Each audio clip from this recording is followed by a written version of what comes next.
It's 10 o'clock. This is Sky News at 10, our top story.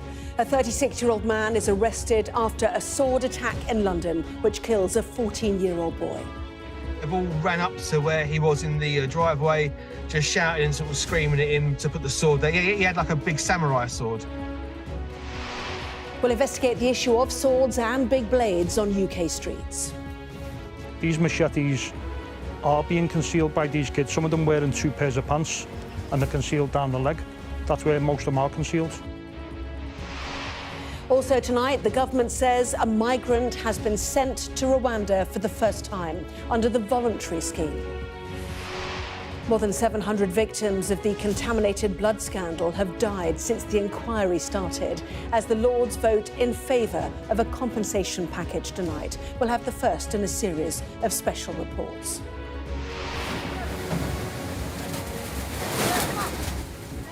Sky News is on board a Philippine Coast Guard vessel as it's confronted by a Chinese ship in disputed water in the South China Sea. And as the King returns to work for the first time since his cancer diagnosis, we speak to the patients affected by cancer, applauding the monarch for highlighting the disease. We didn't talk about it with either of my parents. We never talked about it at all. And we'll take a first look at tomorrow's front pages. That's in our press preview from 10:30 right through to midnight.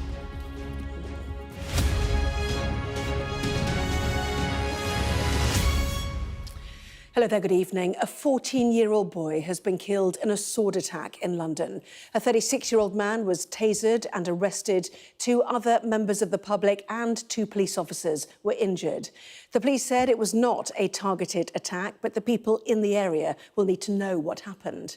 Well, coming up, we'll take an in-depth look into why attacks with big blades or swords happen in the UK.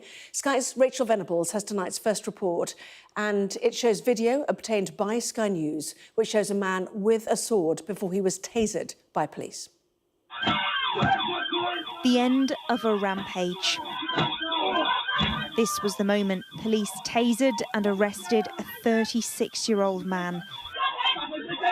Police swooping in after 5 people were stabbed at around 7 in the morning. In a quiet residential area, the suspect had been seen pacing past people's houses, gripping a samurai-style sword. He started jumping through all of the gardens, must have been 7 or 8 of them, and got to my house and couldn't get in mine to stop. And then he came out of my neighbour's side gate and he ran down the road 2 or 3 houses down, and the police just swarmed after him. And they was really brave. I must say that, all credit to the police. They were super brave. 2 police officers were amongst those hurt, but tragically, despite paramedics' efforts, a 14-year-old boy died of his injuries. Our thoughts, of course, remain with the family and friends of the 14-year-old boy who very sadly died here this morning. The 36-year-old man arrested at the scene is currently in hospital, having suffered injuries when his van collided with a building. He has been arrested on suspicion of murder. At this time, given his injuries, we have been unable to interview him. And despite urgent and extensive checks today, we have found no trace of a prior incident involving him so far, but we will of course continue to make those inquiries. What no doubt began as a chaotic and terrifying incident this morning has now turned into a murder investigation, with the police setting up a huge cordon blocking off the roads. Forensics officers have been painstakingly gathering evidence while police try to speak to witnesses and piece together what happened. There's now an effort to reassure the local community, while those officers who responded are being praised for their bravery. I particularly want to thank the emergency services for their courageous response, in particular the heroic Metropolitan Police officers who put themselves in harm's way to protect others. They are the best of us. I also know there'll be widespread fear and alarm in our community, but the police have made an arrest and are not looking for any other suspects. But local people are in shock at such violence in a normally peaceful neighbourhood. Hainault has for the most part been a fairly peaceful and a quiet place. And so today's tragic events come as a real shock to people. They really do. And our hearts, the hearts of the whole community, go out to the families of all of those who've been affected by today's events. The police have asked for patience as they investigate what happened, but it will take a long time for the community to come to terms with the horror of it and with the loss of such a young life. Rachel Venables, Sky News in Hainault. Well, the attack happened in northeast London across 3 roads near Hainault Tube station. Police say they were called just before 7 a.m. to reports of people being stabbed and a vehicle crash. Footage shows a man attacking a person here. More footage shows him crouching outside a house further towards the main road. He was still carrying the large blade as police pursued him. There he began jumping into people's back gardens. He was then finally tasered and apprehended 22 minutes after the first call to the police. Well, let's go live now to Hainault. Matthew Thompson is there for us, and certainly, Matthew, a community in shock tonight. So what's the latest from there? Well, look, the question that still lingers here 15 or so hours after this morning's horror is why? That's the question on the lips of many of the people I've spoken to here this evening, residents still in disbelief, really. It's also the question that the police are trying to answer, hindered, it would seem, by the fact that the key suspect remains in hospital, his injuries too great for police to be able to interview him. But I spoke to one eyewitness this evening who said that he and his mother were still in shock at what they'd witnessed right outside the front of their house in the early hours of this morning. He said he'd seen a man waving a sword, shouting and asking police whether they believed in God. He said he'd seen paramedics trying their best to save the lives of some of the victims, but he couldn't really make sense of any of it. And look, police have been clear on one thing, is that they're not treating it as terror-related. But although we are fairly confident now that we're able to know what happened, the precise order of events, as you've just been explaining, we're not really any closer to understanding why. And that is the key question that will need to be answered in the hours and days ahead as a shocked community tries to come to terms with a loss that, frankly, defies sense. Matthew, thank you. Well, figures from the Home Office show that kitchen knives are used more than any other weapons in knife attacks, with machetes and zombie knives coming in second and third. One former gang boss has told Sky News that young people are concealing weapons under 2 pairs of trousers. Sky News has been investigating the issue of knife crime on UK streets. Here's our national correspondent, Tom Parmenter. It can take less than a minute to find and then buy a 38-centimetre machete. Whether it's online or on the streets, they are readily available to people who want them.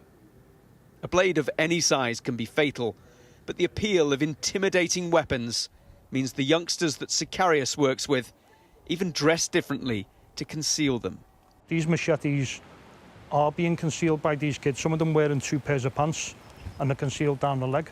That's where most of them are concealed. 2 pairs of trousers? 2 pairs of trousers. He's a former gang boss in Liverpool who's now working to help young people who are carrying knives.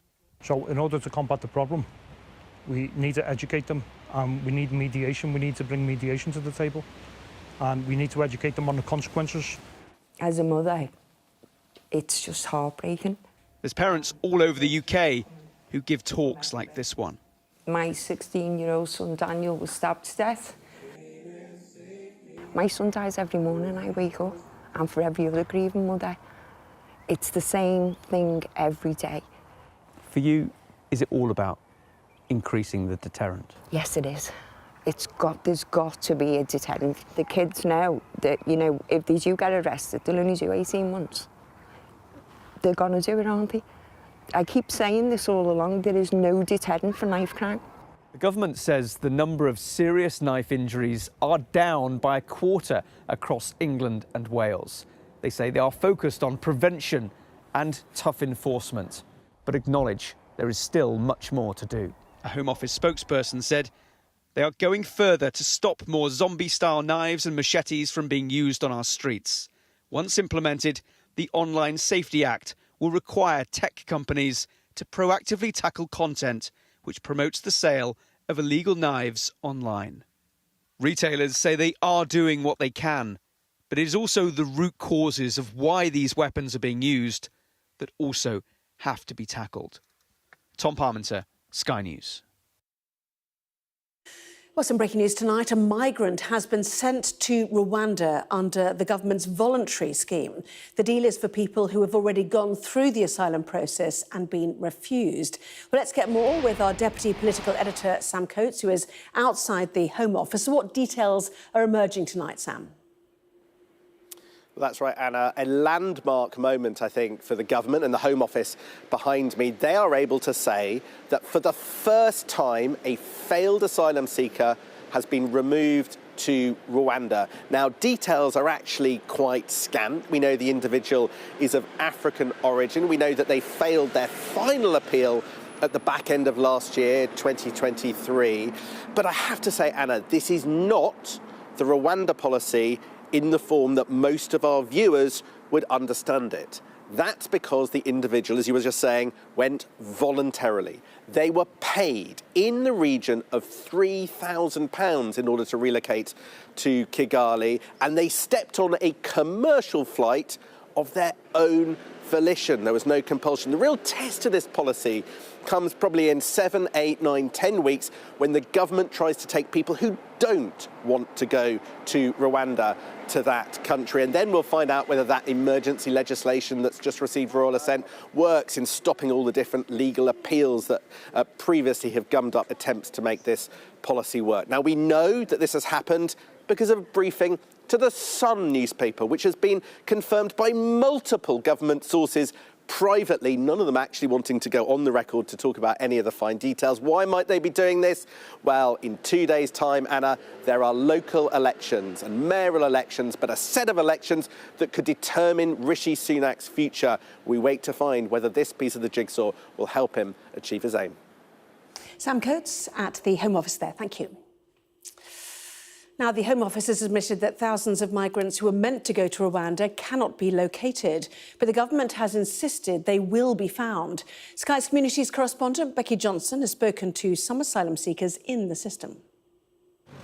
Asylum seekers turning up for their regular appointments at this immigration reporting centre were being warned by protesters that if they went in, they could be detained ahead of being flown to Rwanda. We know some good legal representative. Yeah. Charity workers were handing out numbers of lawyers to call if needed. Yusuf, who's from Somalia, has to sign in weekly here in Solihull. He says inside it's the quietest it's ever been, and he saw someone being detained. They catch him, then 4 officers, and they bring you the room, another room. That's why I think they bring you for detention center, because maybe Rwanda you go in, maybe. It's empty, the people is scary. No one it's empty inside? It's empty, yeah, it's empty. Yeah. Is it normally full? Normally full, yeah, normally full. I'm waiting 1 hour for queue.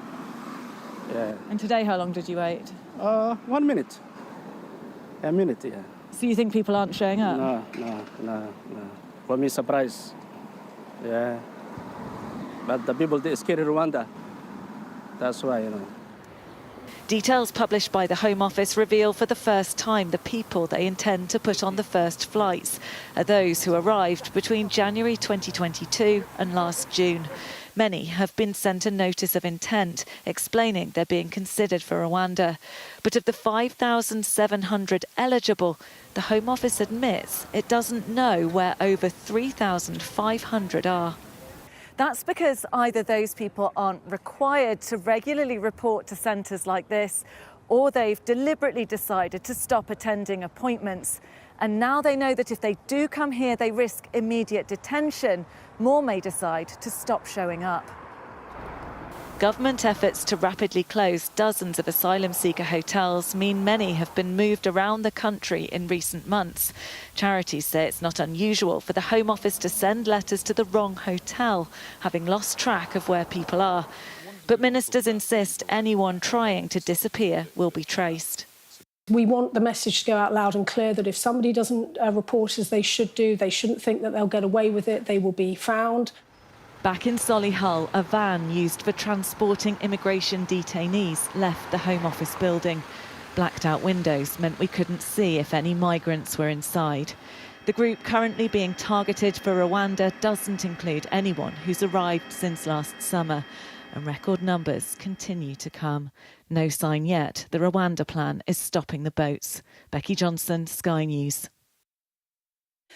Tonight, the government has agreed that victims of the contaminated blood scandal should receive compensation within 3 months of a victims' bill passing after the Lords voted in favour of it. Sky News has seen new figures from campaigners showing 710 people have died since 2017, when the public inquiry into how thousands of patients were infected by blood products imported from the United States in the 70s and 80s was announced. Sky's health correspondent Ashish Joshi has more. It's taken decades, thousands of deaths, and a relentless battle to have their harrowing stories heard. Now the end is in sight, but for those who have suffered so much, there is still much to fear. Jason lost his father to AIDS when he was just 4 years old. Jonathan Evans's NHS treatment for haemophilia included blood products contaminated with HIV. In the 70s, he began to be given the new Factor VIII product, which infected him with hepatitis C. My first memory is being at his parents' house on my 4th birthday, and he was dying of AIDS in a bed. In the 1970s and 80s, thousands of people across the UK were infected with contaminated blood products imported cheaply from the United States after being farmed from prisoners, sex workers and drug addicts. And these were used without being screened or treated. Sky News has seen documents that show Margaret Thatcher rejected calls for a special inquiry into the scandal as early as June 1990 and was against paying further compensation. And this memo from a cabinet meeting attended by Mrs Thatcher in 1987 saying any money paid by the government was not an admission of liability for the infections. Some 30 years on, the infected and affected are still waiting. If the government wanted to deal with this, just as they've wanted to deal with the Horizon scandal, they could bring forward legislation now, tomorrow. They could bring forward a bill, and I'm sure the House of Commons would vote for it, to set up that arm's length body, to set up a compensation framework, and to get money out to the people who are dying. Stuart McLean was just 8 when he went to the doctor with a swollen knee. After being misdiagnosed with haemophilia, he was treated with contaminated Factor VIII, which infected him with potentially deadly hepatitis C. This government, they could have put an end to this a long time ago.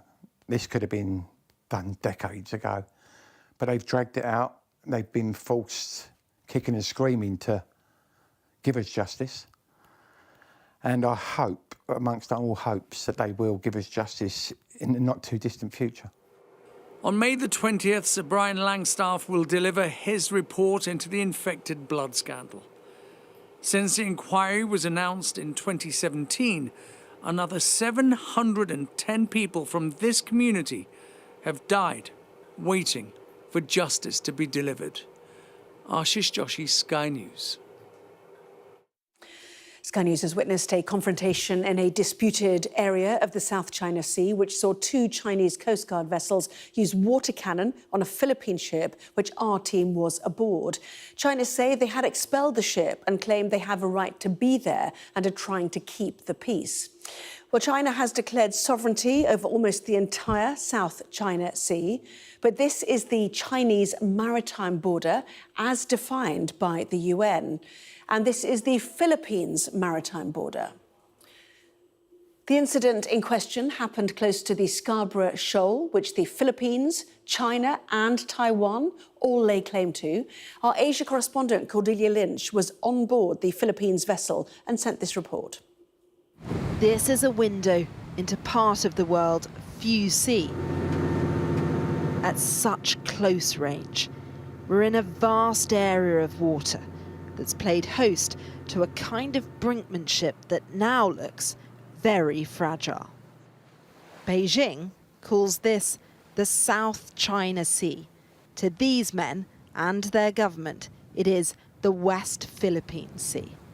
This is a strategic waterway. About 1/3 of global shipping passes through it. It is also the epicenter of escalating tensions, and the Philippine Coast Guard want us to see the reality of that up close. Dawn breaks and there's tension already apparent. We're being trailed by the Chinese Coast Guard.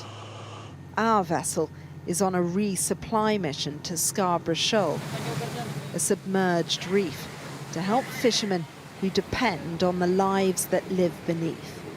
But this is no ordinary food delivery. It's a high-stakes venture into contested waters, where confrontation is now common. Chinese vessels start encircling the boat we're on, blocking its path.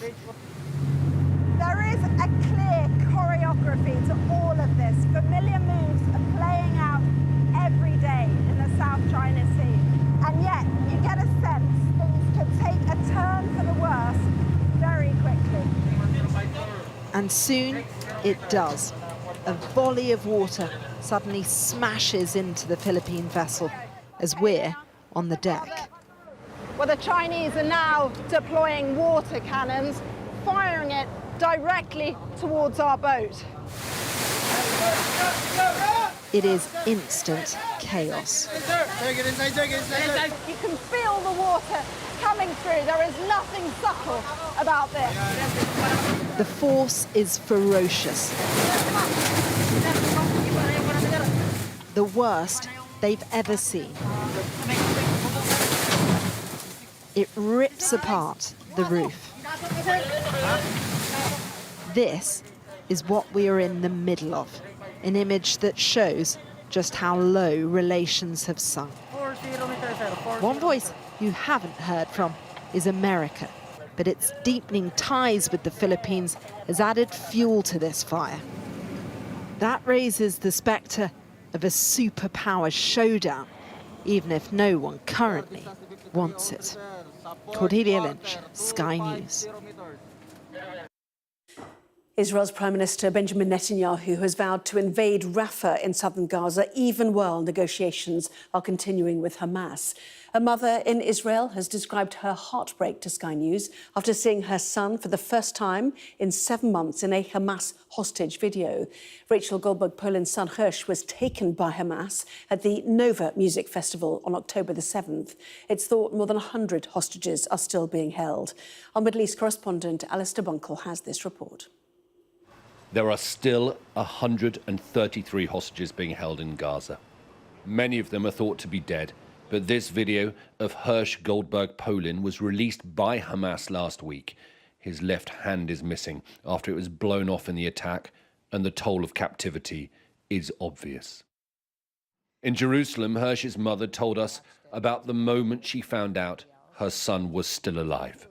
I mean, the first time that we saw it, we were just crying and not really listening, just hearing his voice, not listening to the content, feeling, you know, as a mother, you know, I just wanted to reach through the screen and grab him. The 23-year-old Israeli-American was kidnapped from the Nova Music Festival on October the 7th. His image is on walls and street corners across West Jerusalem. Last week, hours after the Hamas video was released, hundreds took to the streets of Jerusalem demanding a hostage deal. What is your message to all of those involved in the negotiations, whether it be the Israelis, whether it be Hamas, or the mediators? I think that hundreds of thousands of people in this region are suffering. And I would say to the people who are in those rooms to make the bold choice to do the thing that will give your people relief, your own people relief. Today, Benjamin Netanyahu met with some of the hostage families and relatives of soldiers killed fighting in Gaza and gave this warning. We will enter Rafah because we have no other choice. We will destroy the Hamas battalions there. We will complete all the objectives of the war, including the repatriation of all our abductees. Despite that, there is quiet optimism that a hostage deal can be agreed this time. But Hamas is still demanding a permanent ceasefire. And for Israel, that might prove a compromise too far. Alistair Bunkle, Sky News in Jerusalem. The process to select a new leader of the Scottish National Party after the resignation of Humza Yousaf is getting underway. Selection still hasn't officially started, but SNP veteran John Swinney and previous runner-up Kate Forbes have both emerged as potential successors, though neither has confirmed they will stand. I'm not ruling myself out. I'm still considering all the options, but I also know that there is a lot of support for me across the country and across the party. And last year proved that. What's key now is to think about what the next few months hold and to ensure that the party is able to move forward. King Charles returned to public duties today after his doctors said he was well enough to do so. The King is receiving treatment for cancer, and his first official visit was to a Macmillan's Cancer Centre at University College Hospital, London. He was keen to use the visit to promote public awareness of the disease and said the visit was the least he could do. Sky's royal correspondent Rhiannon Mills has more. It's been a while since he's been out like this, so I took the opportunity to see how he's doing. Sir, how are you feeling? Lovely to see you back. It's wonderful to see you back. Last week, his doctors gave him the green light. The Macmillan Cancer Centre in London, an ideal first visit. Already his openness has been surprising. With other patients, he shared even more. How are you?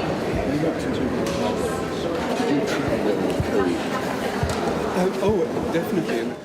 We still don't know exactly what treatment he's having. He did tell them he was due to have more that afternoon.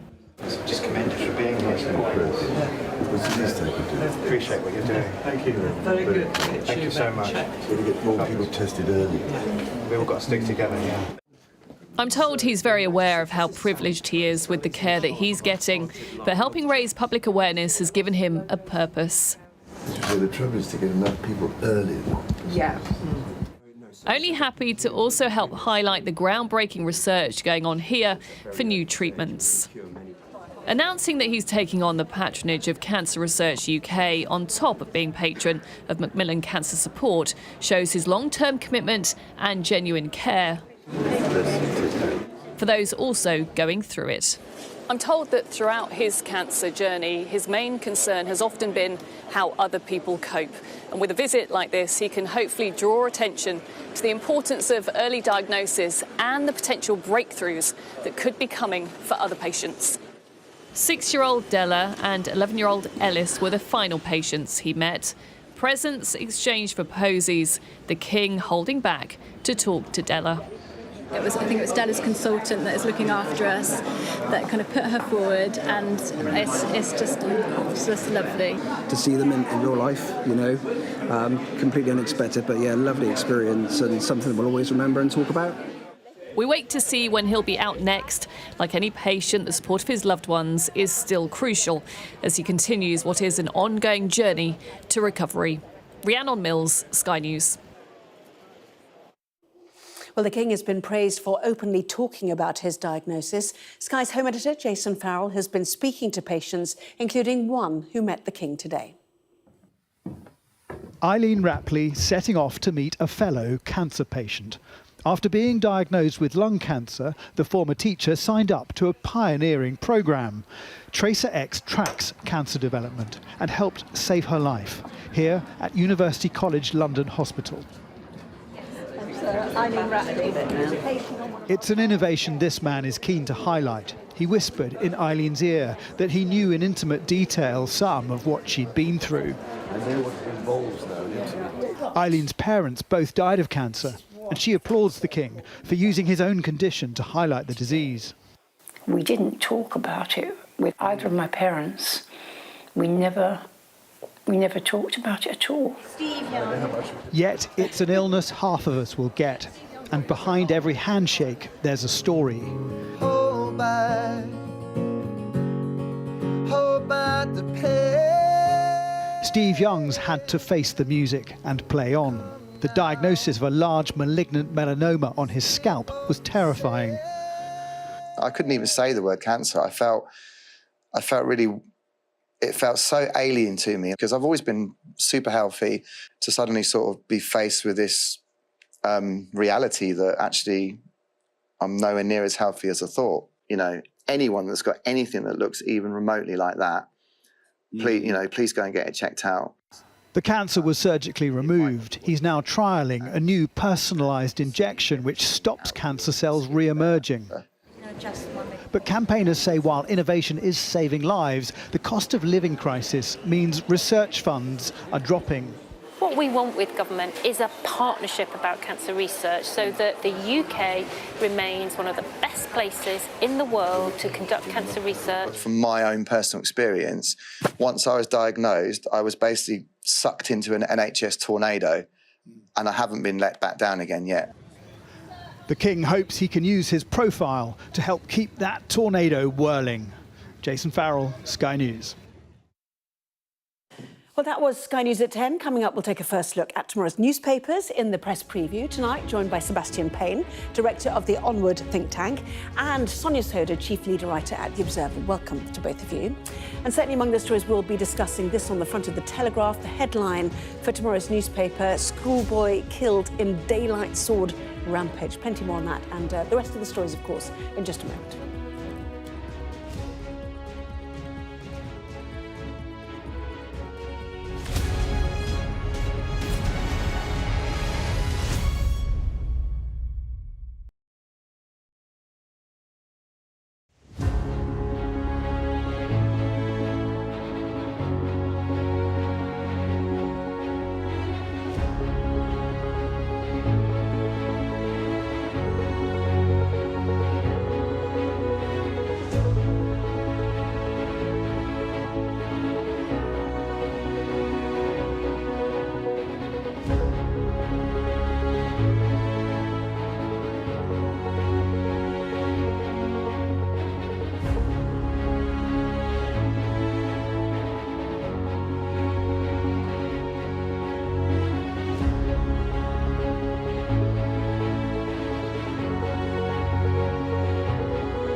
Hello there, you're watching the press preview, a first look at what is on the front pages. Time then to see what's making the headlines with Sebastian Payne, director of the Onward think tank, and Sonia Sodha, chief leader writer at The Observer. Welcome to both of you. As ever, let's take a look, shall we, at the front pages. Starting with the Telegraph and the sword attack in East London, which left a teenage boy dead and 4 others injured, is the lead story for the Telegraph, with the headline, "Schoolboy Killed in Daylight Sword Rampage." The Eye reports that the boy was on his way to school when the attack happened. 22 minutes of horror, that's how The Guardian describes the series of events that unfolded in Hainault. The Mirror too calls it sword attack horror. A similar front page for tomorrow's Daily Express. And courage of sword cops, the Metro focusing on the bravery of the police officers who confronted the armed man before he was arrested. Meanwhile, The Times says a crackdown on visas has led to a fall in immigration levels to Britain. The Daily Mail returns to its campaign on prostate cancer with news of a new scan that could cut needless deaths by 40%. Financial Times leads with surprise news from the city that the chief executive of banking giant HSBC is to step down after 5 years in the job. And The Star heralds Thursday's coming elections with a manifesto all of its own. Well, a reminder, by scanning the QR code you'll see on screen during the programme, you can check out the front pages of tomorrow's newspapers while you watch us and listen to our guests. So let's go to Sebastian Payne and Sonia Sodha. Sebastian, you know, horror in Hainault is the word, isn't it? This sword attack dominating a number of newspapers.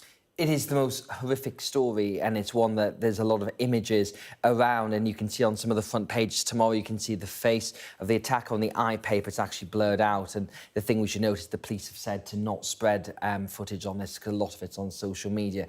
But there's a lot we don't know. What we do know is that this attacker, who had a samurai sword, killed a 14-year-old boy on the streets of Hainault in East London in broad daylight, and it's been condemned and shock across the whole city, political spectrum, with the King in Buckingham Palace commenting on it as well. And it was a 22-minute attack that happened. It really is the most horrific, awful thing. And as the Telegraph reports tomorrow, the footage on social media showed officers confronting the attacker as a body lay on the street nearby. And this is what police have pleaded with people not to show. And the suspect had earlier rammed a van into a house before he began prowling. And the police said the attack was not believed to have been targeted or terror-related. So it's one of those horrific things that's happened. And there's obviously a now wider conversation happening about knife crime on the streets of London. So we've got a mayoral election coming up on Thursday, and crime is a big part of that. But really, I think for the moment, we've got to think about the poor parents of this 14-year-old boy who've suffered this most horrific thing, and then figure out what more we know about why this attack happened and who the perpetrator is, or alleged perpetrator, I should say. Yes, I mean, there's so many more details still to come out. And obviously, you know, huge commiserations to the family of a 14-year-old on their way to school. Just horrendous for any family to endure that. Other papers picking up on the bravery of the police officers. As you can see here, officer confronts the man.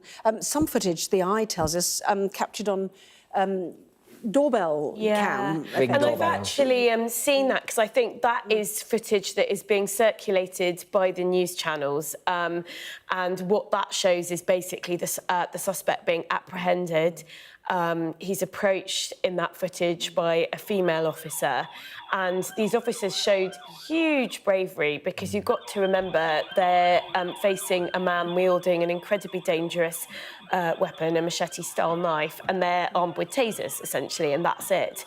So real bravery in sort of making sure that this, that there weren't any further crimes committed this morning. So I think that's why there have been, such warm words. This is absolutely terrible tragedy, but such warm words for the police officers who kind of risked their own lives to prevent further tragedy. Completely. Yes, I mean, 22 minutes, all told, jumping over people's gardens, police officers themselves injured as well in this. But that broader debate you're talking about, figures released show that kitchen knives are the most commonly used weapon in a knife attack. So how do you stop that? Because there are moves to suggest, why are zombie knives available? Why are these massive blades available online for purchase? Yeah, well, I think we definitely should be looking at how we regulate the sale of these sorts of knives. But as you've just said, Anna, you can do an incredible amount of damage with just a normal, very sharp kitchen knife. And we know that these knives are used in crimes as well. And it's interesting, isn't it, when we talk about knife crime, there's so many different manifestations of it. So there's obviously kind of when knives get used between young people, sometimes in gang-related violence, are these horrific attacks like we've seen today, which are thankfully very rare. But I think the other thing we need to remember is that knives are also used in domestic abuse, in male violence against women and children behind closed doors, and that's often the stuff that doesn't make the headlines in quite the same way. So I think the question of how we regulate knives, yes, there's definitely stuff we can do around zombie knives and machetes, etc. But knives in general are harder to regulate than guns, obviously, because they are implements that, you know, a lot of us in our kitchens have implements that can be deadly. Yes, it's like proof of age verification once again when you purchase something online, which comes up again and again in social media, in a different area. I mean, is it happening? Are there efforts in Parliament to control this a bit better? Well, to take the analogy with social media and knife crimes, a lot of this is about enforcing laws that already exist. So with age verification, you know, there's a lot of legislation in place with that, but the big tech companies don't necessarily see through. And I think you can say the same with regards to knife crimes as well. And Sonia, you're obviously right that you can't regulate every single knife in existence. That would be wrong. But when you think about the sale of particularly things like the samurai sword, you know, it really is quite mad that someone is walking on the streets of London with this. And it's worth noting, it's on a couple of the front pages tomorrow, that we've got, as I said, the mayoral election on Thursday. And Sadiq Khan said a couple of days ago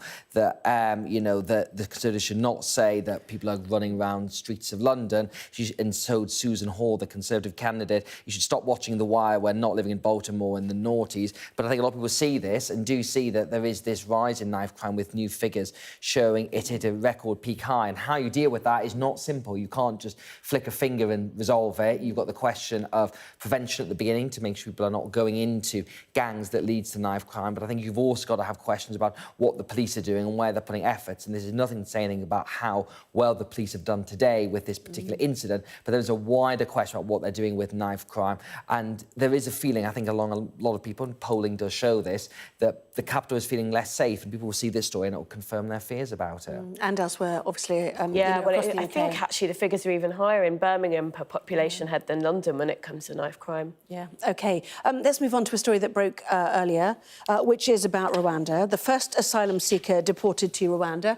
Got it on the front of the Telegraph in the absence of the Sun, which broke the story, I think. Yeah. Anyway, this is under the voluntary scheme. So does it count in terms of political capital for the government, as you said, just ahead of the May elections? I don't think so, because I think when you look at the... Well, first of all, I think the government are onto a bit of a hiding for nothing, hoping that if they manage to get some people seeking asylum in the UK, if they manage to deport them to Rwanda, that's going to have a political impact anyway. But this is something quite different to the Rwanda scheme that we've all been talking about. So what this is an asylum seeker who applied for asylum in the UK. His claim was rejected, therefore he's got no right to stay in the UK. And what the UK government have said is basically, if we give you £3,000, will you go to Rwanda? And he said, yeah. OK. So it isn't the Rwanda scheme. It's not what the legislation relates to. It's covered by the treaty that we've got with Rwanda. But this is not a proof of concept of the Prime Minister's Rwanda scheme at all. But it is still an asylum seeker to Rwanda, you see. It might get lost in the... And I think that's the point. But that's what we're here for, to tell people the details. It is very much symbolic, I think, of the fact that the government can now say, you've got an illegal asylum seeker who has gone to Rwanda. And that's what I imagine you'll be hearing lots of spokespeople saying over the next 24 hours, and in return, lots of people will be raising the point Sonia said as well, that it's a different scheme. He was paid £3,000 and he voluntarily got on a commercial flight. And this side, and he was African, apparently. And this side scheme, the voluntary schemes, existed for quite some time, and Rwanda, I think, was added to that quite recently. And then this individual has taken his voluntary option to do that. The main Rwanda scheme, which is for illegal asylum seekers, that's still, I think, 10 weeks away. And so the government said hoping to get the first flight off the ground. And it hopes that the drumbeat of this will create the deterrent effect when it comes to small boats. We'll see what happens down the line. But politically, this is, I think, a sort of a stepping stone to where they want to get to. We'll see what happens over the next 10 weeks or so. She's still raising her eyebrows. I think it's something completely different. It just involves the same country, Rwanda. Okay. And asylum seekers as well. Well, no. Asylum seekers who've had their claim rejected, not people who are claiming asylum in the UK. Like, it's a fundamental. They've got completely different legal status under international treaties. Except covered by the same treaty that we have with Rwanda. Yeah, but they're not people whose claims are going to be processed in Rwanda. It's just completely different. It's not people who've arrived. It's not covered by the. It's not covered by the Rwanda bill that we've just passed. In a related but different matter as well, let's take a look at the Times front page, which is that immigration levels have fallen amid visa crackdowns. Britain's record level of immigration is finally falling. The latest figures show a sharp decline in the number of foreign workers and students coming to the UK. Now, many people are very concerned about the impact of this on the NHS and the social care system, although the rules do allow for a bit of that, don't they? But anyway, this is, you know, the family crackdown, if I can put it that way. Well, we had these numbers last year, which I think was something like 750,000 of net migration in the UK, and a lot of people commented at the time that this was a one-off thing because of certain elements of the system, not least Afghanistan refugees, Hong Kong refugees and Ukrainian refugees. It was always expected it was going to fall when it came to this year. But the government has introduced some much tougher stuff on family reunification and families coming to the UK. That's now kind of starting to have an impact. And of course, with all this is going to raise questions about where the job market is, where the labour market is, and where skills are going to be filled. So I think it was not sustainable to have migration levels that we saw last year. They did need to come down. But the question now is what impact is that going to have on the labour market? And that's what we'll see in the coming months. But again, if you take that Rwanda headline, God's detail, the government will be happy with that. They'll probably be quite happy with that as well. But the key thing, and I think you're absolutely right to raise the question of the NHS and social care, because one of the reasons why migration was high was because the government made use of its own ability to say, we need more health and social care workers. And so we're asking people to come because of the number of vacancies we've got in the health and social care system. And what the rules around family reunification do is say that if you're here working in the UK, the salary you have to be on to bring over your spouse and your children is even higher. Now, I suspect that puts off people coming to work in the NHS, it puts off people coming to care for older people, and that will be behind some of the drop in numbers of people coming to, and we've still got these vacancies, so it could have a detrimental impact on the NHS and social care. OK, we've run out of time. No more, she says, strictly. Got lots to pack in the second half of our programme, including the very latest on the King as well, returning to public-facing duties, visiting a cancer centre, and this story as well, prostate scans that could cut deaths by 40%. Back with that in just a moment.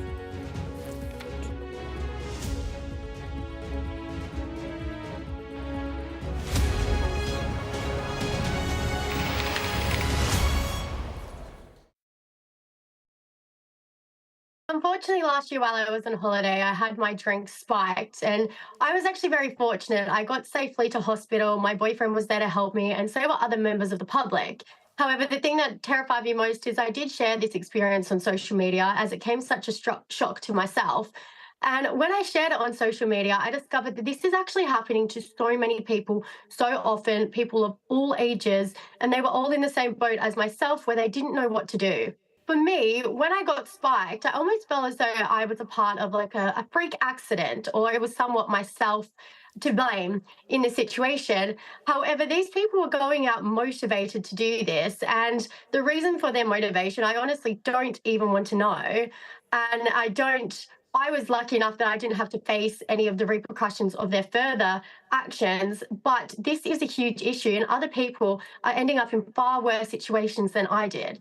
How can it be stopped? That is such a great question, because one of the issues at the moment is that it is severely underreported. So in our legal system and within crimes, it's barely even recognised, which is such a shame, because some people, the results of this are extremely awful. And considering God knows what happens to a lot of people after they've been spiked, and not to mention the mental health repercussions, I think in terms of things to help stop this, so obviously what we're doing right now, raising awareness, is a great start. But I do think there needs to be a massive education factor, and perhaps even a deeper dive into nightlife and the way that nightclubs and venues are trained to deal with these situations. Because when you think about it, in a nightclub or a bar, if someone is intoxicated and they're appearing to be sloppy, messy, or drunk, what happens to them? Generally, they actually get kicked out of the venue into the streets on their own. And if they've been spiked by someone who is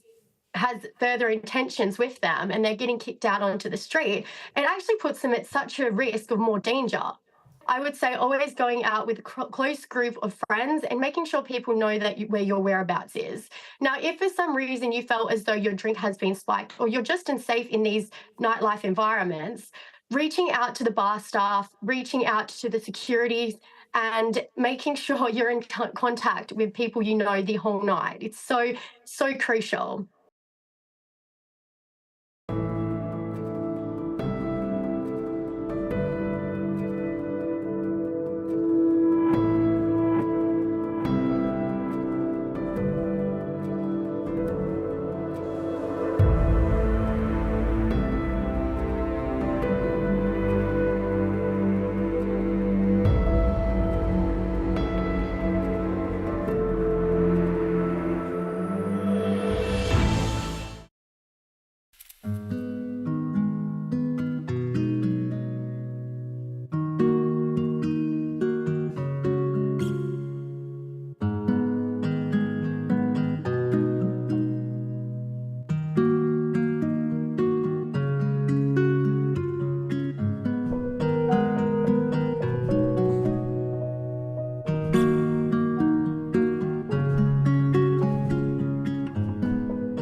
Well, welcome back. You are watching the press preview with us once again, Sebastian Payne, director of the Onward think tank, and Sonia Sodha, chief leader writer at The Observer. Sonia, let's go to The Guardian, shall we? And news about faith schools and the proportion of children who don't have to be of that faith. What's the latest? Yes, so this is state-funded faith schools, so not privately funded state schools, but with state-funded faith schools. They're funded by the government, and faith schools are allowed to use religion, a child's faith, as part of their admissions criteria.